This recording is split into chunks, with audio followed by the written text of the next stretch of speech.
friends, welcome back to my channel. My name is Jenna if you're new here. Today I wanted to do a video talking about the products that I absolutely could not live without in the 8 weeks postpartum that I have just gone through. So today I am exactly 8 weeks postpartum. 8 weeks ago on Monday I gave birth to my first baby, my son Henry, and we ended up having a happy, successful home birth, a very difficult one, I will say, but you can get all of the details of that in my birth vlog.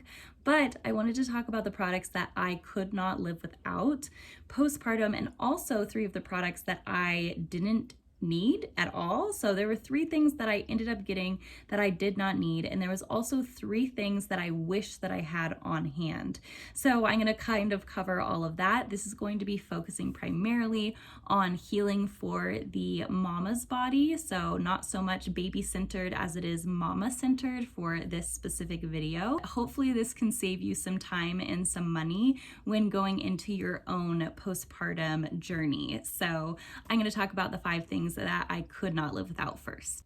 So number 1, the first thing I couldn't live without was a belly band. Now, a belly band I do not think is typically used for a vaginal birth. They are often used for C-section recovery. But I ended up getting one from my sister who also had a home birth. She got her belly band from her midwife. My midwife was a different one and she didn't mention using one at all, but I decided just to take it from my sister to have it on hand, not knowing if I would need it. For the first 3 days, I didn't wear it at all. But on the night of the 3rd day, I ended up having some really, really bad after pains. And it was actually so centered on my right side.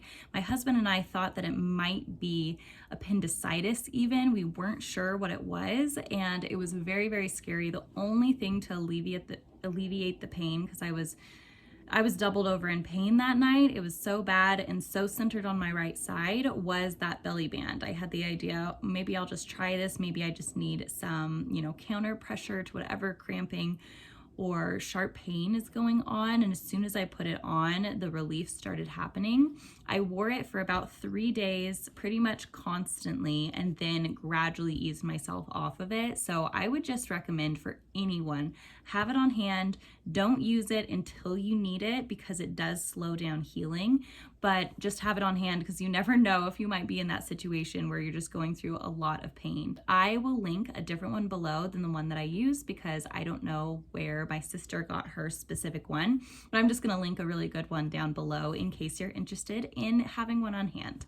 The second thing I could not live without was Lanolin cream. So this is for dry, sore, cracked nipples.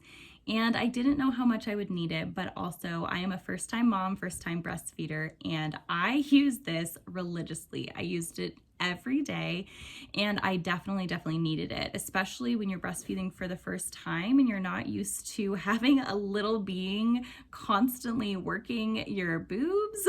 You definitely need it. And I actually went through something in my 2nd week that was excruciatingly painful. I ended up getting a crack on my left nipple. It was very, very awful, very painful. And one of the only things to alleviate it and to help it heal was having this Lanolin cream. Now, a little goes a long way. You don't need to have a large quantity of it. I actually don't use it at all anymore. I want to say I used it almost every day for maybe the first month for 4 weeks. And then I didn't really need to use it anymore as my body kind of adjusted to breastfeeding. So I would definitely recommend having just a small amount. I'll link the size that I use down below because I still have, I want to say maybe about a 1/3 left in it. So you don't need too much, but it is definitely essential to have on hand. The third thing I would highly recommend to have postpartum is a Haakaa. So Haakaa is kind of like a hand pump. It is supposed to be used on your opposite breast as you're breastfeeding, and it catches the letdown. So when your baby first starts nursing, there's actually a letdown, and if there's suction on both sides, which you just kind of put it on the one side and it provides suction, then as the letdown is happening, it's going to fill and catch the letdown in the breast that you are not breastfeeding on. So your body kind of thinks that it's breastfeeding twins, maybe. It thinks that 2 babies are going, and you can use it kind of as a hand pump by removing the suction and putting the suction back on. Just by using this, I have about a month's supply of milk already waiting for baby for when I go back to work in person in January. And I have used it so many times, like when after, a night that he sleeps for a long time and I ended up being more engorged, I would use the Haka to help relieve some of that so that he was able to latch better. It's like my little mini sidekick. We put it in the diaper bag, we have it with us wherever we go, and it is so helpful. It has been very essential for my breastfeeding journey, so I would definitely recommend it.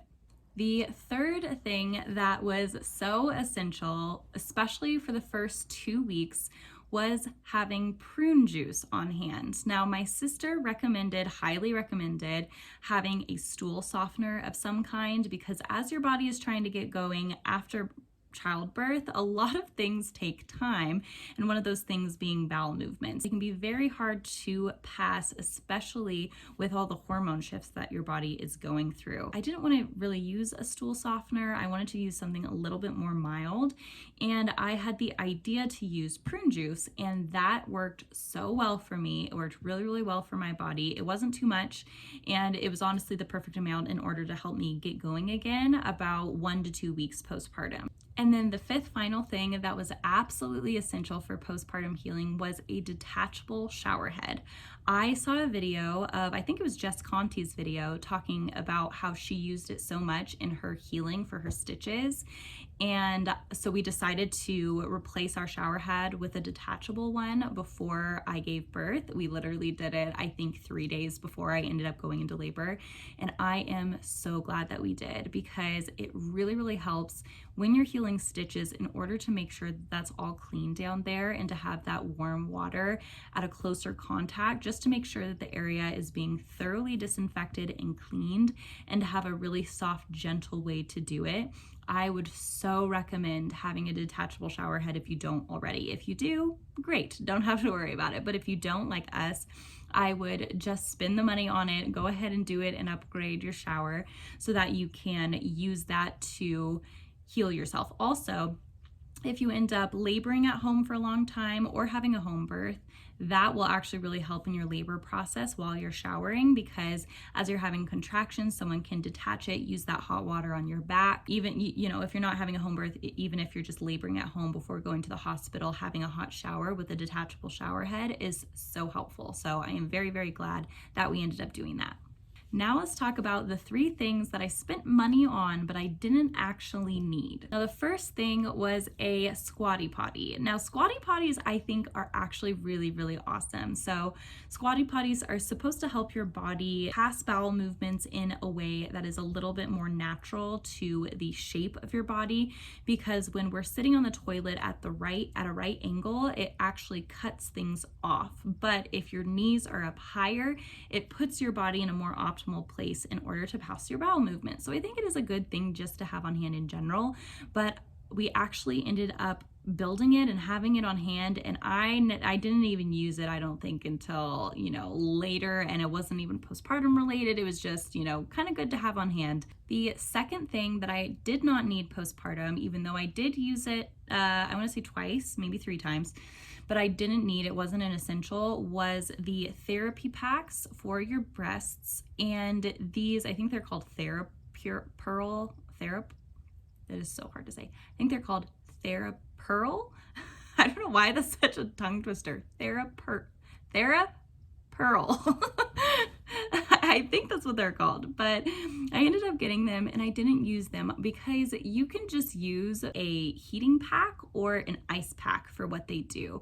They are kind of a convenient size, but I kind of found that the heat went away really quickly and the cold went away really quickly. So if you want to use heat or cold, it is actually a little bit better just to use, a hot rag in order to express milk, and then an ice pack in order to reduce swelling, if that is your goal. So I don't think that they were necessarily helpful. They weren't an essential for me. And then the third thing that I actually did not end up using, although I think a lot of women may, so this is just kind of a personal thing, is I ended up getting Perineal spray that I didn't end up using. Now I think that this is very specific to the person because I did not have perineal tearing. I had labial tearing. So I actually did not need the perineal spray, but I kind of didn't want a lot of product down there. I just wanted to use the iodine that I got for the stitch healing and just warm water. So that is all I used. I didn't end up needing it,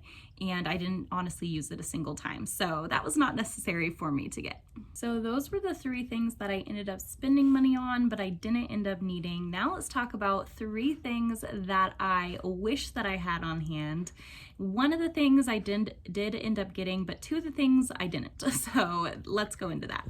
So the first thing was I wish that I ended up getting some Afterease, either supplements or tea, just something to help after pains. Because I was told that for a first baby and first pregnancy that after pains wouldn't be so bad, that it usually just gets worse for, second or third, but they're not anything to worry about for a first baby. So I didn't think about it, and I didn't think it'd be an issue. For me, I did have really bad after pains. I don't know if that means that I'm gonna have even worse after pains for future babies, but they were really bad, and I wish that I had something to really soothe it. I ended up using ibuprofen. I was hesitant to use it, I think just because I had gone so many months not using ibuprofen. So I was just a little bit afraid also with breastfeeding if I could or not. So I hesitated using it for a bit. I eventually did end up using it, but I wish that I would have had some Afterease to really help with the after pains. Even though it was my first pregnancy, I definitely needed it. The second thing that I really wish that I had on hand was washable breast pads. So there's a lot of leaking that happens when you're first breastfeeding, and now I think I've kind of figured it out to where leaking doesn't really happen as often. I used disposable, tossable breast pads for a while, but I ended up getting some fabric ones that were washable because I just felt like I was going through a lot of waste, and they are so much more comfortable, so much more convenient. They don't stick on your bra like the disposable ones do, but I found that that's not really necessary. They don't really move around. So I ended up getting a pack of them. I will link down below the ones I got because it is just 4 different ones, so 2 different pairs, and that is plenty. So if you don't want to add a lot of waste while you are breastfeeding, I would definitely recommend getting some washable ones because that's pretty much all you need, and they're much more comfortable. Oh, I think that baby just woke up from his nap. Let me go get him for the very last portion of this video. Oh goodness.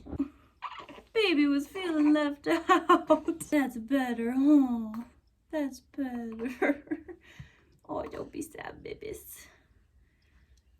Okay, Henry wanted to join us for the last part of this video, so we'll let him. The last thing that I wish that I had on hand that I did not was period underwear. So you end up bleeding for a long time postpartum, and having constant pads down there is just really irritating for when you end up bleeding for 4 to 6 weeks. It can be really irritating to have constant pads down there. So I found myself, especially the kind of week 4 to week 6, or even week 3 to week 6, when bleeding was pretty light, I just wanted to ditch the pads, but I wasn't able to yet. So I wish that I had something that was a little bit more transitional in between. So that is the end of this video of all the things that I definitely needed postpartum, and some of the things that I didn't, and some of the things I wish I had on hand. I would love to hear your own products that were essential for you and that were not so essential for you, and what you ended up using and not using, because I feel like it is really helpful to save some time and money on the things that you don't need. But thank you so much for watching this video. I am so happy that you did.